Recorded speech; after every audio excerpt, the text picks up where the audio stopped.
আসসালামু আলাইকুম এভরিওয়ান। আজকে আমি খুবই মজাদার একটা রেসিপি আপনাদের সাথে শেয়ার করব। আমি আজকে পোলাও চালের দুধ দিয়ে বিরিয়ানি রান্না করব। এখানে আমি আধা কেজি মাংস, লবণ, হলুদ, তারপর আদা রসুনের পেস্ট, তারপর বিরিয়ানি মশলা দিয়ে সিদ্ধ করে নিয়েছি। আর এখানে নিয়েছি বিরিয়ানির জন্য কেটে রাখা আলু, 4-5টা আলু, আর পেঁয়াজ কুচি, রসুন কুচি। এই যে পোলাও চালের খুদ দিয়ে আমি আজকে বিরিয়ানি রান্না করব। খুবই মজা হবে। মাঝে মাঝে আমি পোলাও রান্না করে খাইটা দিয়ে আমি কিছুটা মাংস সিদ্ধ করে নিয়েছি। একটা ফ্রাই প্যান বসিয়ে দিয়েছি। এখন আমি আলুটা সামান্য ভেজে নেব। আলু পেঁয়াজগুলো, সয়াবিন তেল দিয়ে দিয়েছি সামান্য পরিমাণ। এখন আমি আলু আর পেঁয়াজটা ভেজে মাংসের সাথে সিদ্ধ করে নিব 80%। সবসময় তো পোলাও চাল দিয়ে বিরিয়ানি খাই, আজকে পোলাও চালের খুদ দিয়ে বিরিয়ানি রান্না করব।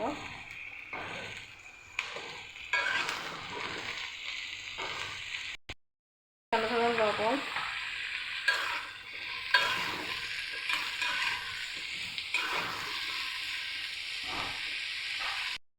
পোলাও চালের খুদটা একদম ছোট ছোট চাল,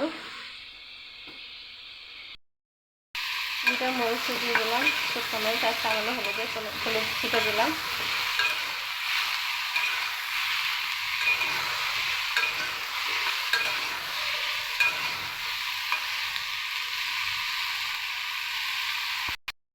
ওর মধ্যে দিয়ে দিচ্ছি 2 চামচ আদা রসুনের পেস্ট।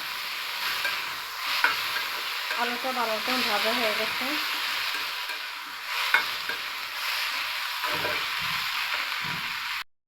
এখন এর মধ্যে দিয়ে দিচ্ছি রাঁধুনি বিরিয়ানি মশলা।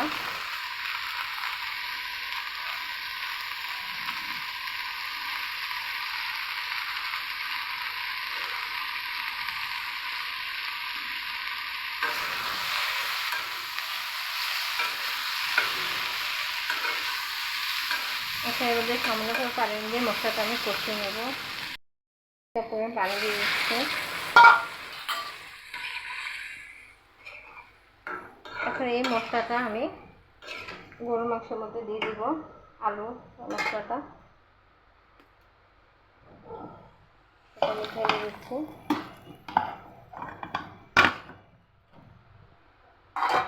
এখন আমি এটাকে চুলার মধ্যে বসিয়ে দিচ্ছি। আলুটা একটু সিদ্ধ হয়ে আসলে 80% সিদ্ধ হয়ে আসলে আমি বিরিয়ানিটা রান্না বসিয়ে দেবো চালটা।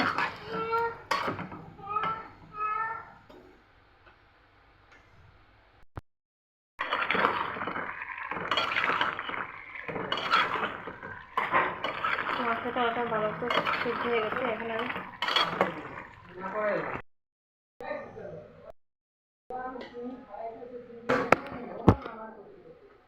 আমি কোথাও উঠাবো? আমার হাতে মরিস, আমি গেছি রাখতে আমার মাংস পোড়া যায়। আমি হলে তো চিনি পয়সা বুঝি, আমি পয়সা পরে বসে তো পয়সা তো রয়েছে। হ্যাঁ, তোর কেটে রাখতে বসে তো আমি বেশি বুঝতে তোর পয়সা তো আমি বেরি। তোর কোনো কাম করতে আমি কই নাকি? তুই তো বড় করে বাচ্চা, বড় করে বাচ্চা কি আমার কাম করে নাকি? ছোট লোকের বাচ্চা রান্না কাম কর, তো ছোট লোকের বাচ্চা। হ্যাঁ, তুই বড় করে বাচ্চা, সেটাই তো থার্ড নাই কুত্তার বাগালাম, সেটাই তো। নাই জায়গা নাই, জমি নাই, ঘর বাড়ি, টাকা পয়সা, তার আবার এত বড় বড় ঘরে দেখায়। এখানে পেঁয়াজ দিয়ে দিচ্ছি।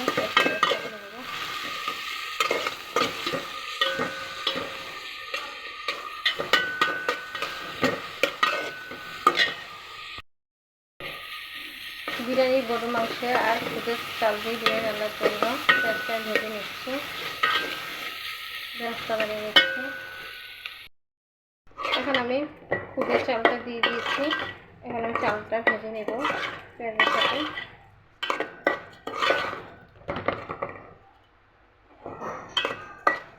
আর 1/2 চামচ লবণও দিয়ে দিয়েছি। কিছুটা পরিমাণ বিরিয়ানি মশলা আমি দিয়ে দিয়েছি পোলাও চালের সাথে, পোলাও খুদের চালের সাথে দিয়ে দিলাম। এখন ভালো মতো চালটা ভেজে নিয়ে আমি এখানে আমি 1/2 কেজি চাল নিয়েছি। 1/2 কেজি মাংসের সাথে 1/2 কেজি চাল দিয়ে আমি বিরিয়ানিটা রান্না করছি।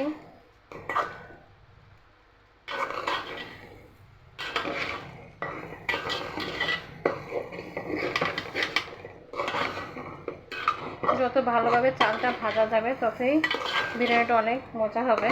কারণ চালটা ভালোভাবে ভেজে না নিলে চালটা ভেঙে বের বের হয়ে যায়।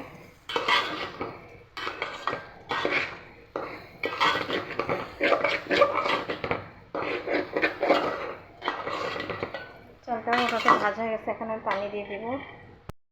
আধা কেজি চালের সাথে টোটাল 5 কাপ পানি দিয়েছি, আরও 2 কাপ পানি দিব তারপরে সিদ্ধ হবে। আর 1 কাপ পানি দিয়ে দিচ্ছি, আর আধা কাপ দিলাম। চুলার জালটাও বাড়িয়ে দিচ্ছি। আর এর সাথে আমি সাথে সাথে সিদ্ধ করে রাখা গরুর মাংসটাও দিয়ে দিচ্ছি, কারণ আমার আলুটা ভালো মতো সিদ্ধ হয় নাই, যার কারণে আগে আগে দিয়ে দিলাম, ঠিক মতো সব কিছু সিদ্ধ হয়। এখন একটা ঢাকনা দিয়ে ঢেকে দিব, ফিরে আসছি 25 মিনিট পর। আপনারা কে কীভাবে পলক চালের খুদ দিয়ে বিরিয়ানি রান্না করেন অবশ্যই আমাদের জানাবেন। বিরিয়ানিটা আমি আরেকবার নেড়ে দিচ্ছি।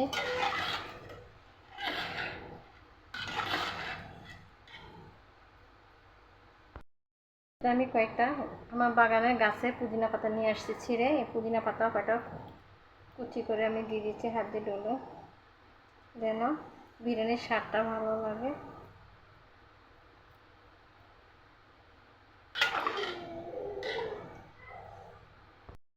বিরিয়ানিটা আমি আরেকবার নেড়ে দিচ্ছি।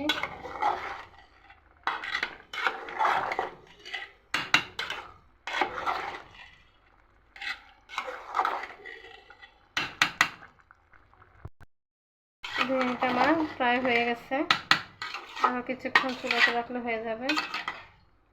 চালটাও সিদ্ধ হয়ে আসছে।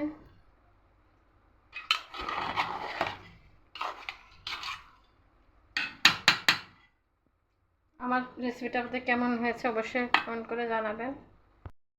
এটা সার্ভ করে দেখালাম না, এই পর্যন্ত। সবাই ভালো থাকবেন, আর আমার রেসিপিটা কেমন হয়েছে অবশ্যই জানাবেন। কে কীভাবে বিরিয়ানি রান্না করেন তাও জানাবেন।